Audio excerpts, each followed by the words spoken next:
सोने के जेवरात लूट कर खातून को पानी के कुएं में फेंक दिया। 21 घंटे बाद जिंदा निकली खातून। तेलंगाना के करीमनगर डिस्ट्रिक्ट में वाक़या। करीमनगर में दिल दहला देने वाला वाक़या पेश आया। मजदूरी दिलाने के बहाने खातून के जेवरात लूट कर कुएं में ढकेल दिया गया। 21 घंटे बाद जिंदा बच निकली खातून।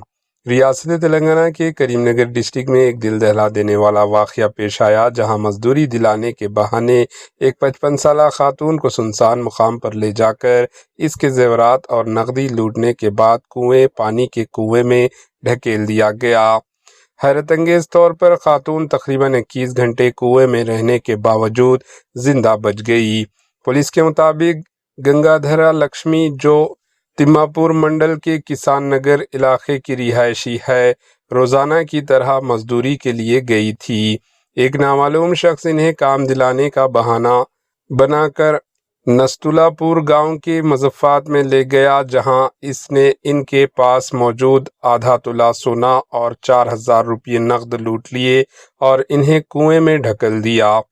खातून जब कुएं में मौजूद रस्सी पकड़कर ऊपर आने की कोशिश कर रही थी तो मुलजिम ने रस्सी भी काट दी और फरार हो गया। ताहम मुतासरा खातून ने तैरते हुए मोटर के पाइप को पकड़कर पूरी रात अपनी जान बचाए रखी। रात देर गए तक मां के घर ना पहुंचने पर इसके बेटे संदीप ने पुलिस में शिकायत दर्ज कराई। मोबाइल फ़ोन लोकेशन की बुनियाद पर तलाश की गई, मगर खातून का पता नहीं मिला। अगली सुबह तकरीबन 7 बजे ज़मीन के मालिक को कुएं से मदद के लिए चीखने की आवाज़ें सुनाई दी। इसने झांक कर देखा तो खातून अंदर मौजूद थी, जिसके बाद मुकामी अफराद ने इन्हें बाहिफाजत बाहर निकाला।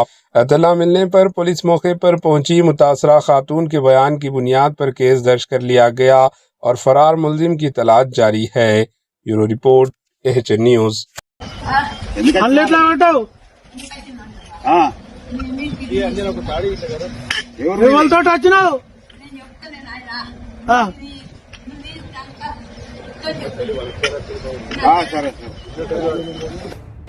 AHN न्यूज़ के YouTube चैनल को सब्सक्राइब करें और बेल आइकन को दबाना ना भूलें, ताकि आपको हर नई आने वाली वीडियो का नोटिफिकेशन बर वक्त मिल सके।